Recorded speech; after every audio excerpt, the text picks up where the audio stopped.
इसहाक की कहानी विश्वास का एक वसीयतनामा। इसहाक की कहानी अटूट विश्वास और उसके बाद मिलने वाली असाधारण प्रतिज्ञाओं की एक शक्तिशाली याद दिलाती है।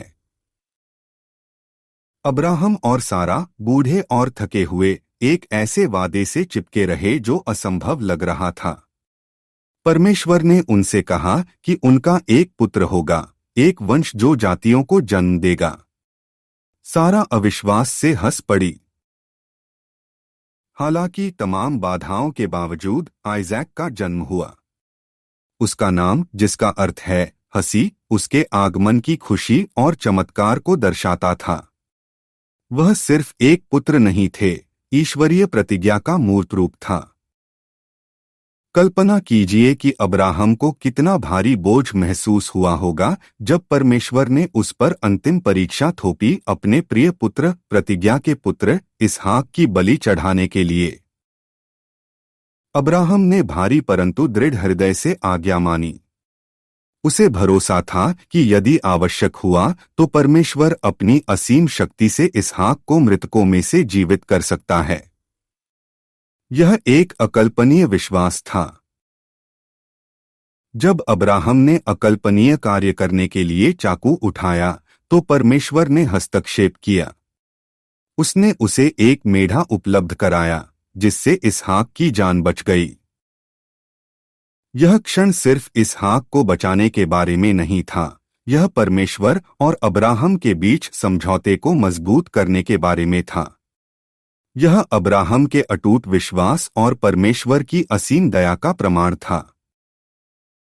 इसहाक का जीवन, यद्यपि इस गहन परीक्षण से चिह्नित था, विश्वास की विरासत बन गया। उन्होंने अपने पिता का विश्वास विरासत में पाया और अपना वादा पूरा किया। उनकी कहानी हमें याद दिलाती है कि असंभव चुनौतियों के सामने भी विश्वास पहाड़ों को हिला सकता है। यह हमें दिखाता है कि विश्वास से उत्पन्न आज्ञाकारिता ईश्वरीय आशीषों का मार्ग खोलती है। इसहाक की कहानी सिर्फ एक प्राचीन कहानी नहीं है, यह एक दर्पण है जो हमारी आध्यात्मिक यात्रा को प्रतिबिंबित करता है। हम भी ऐसी परीक्षाओं का सामना करते हैं जो हमारे विश्वास की परीक्षा लेती हैं। हमें भी उन वादों पर भरोसा करने के लिए कहा गया है जो अप्राप्य प्रतीत होते हैं। प्रश्न यह है कि क्या हम अब्राहम और इसहाक के समान अडिग विश्वास के साथ प्रतिक्रिया करेंगे? इसहाक की कहानी आपके दिल में आग लगा देगी। इससे आपको परमेश्वर के वादों में अपनी आस्था और भरोसा बढ़ाने की प्रेरणा मिले, चाहे वे कितने भी असंभव क्यों न लगें।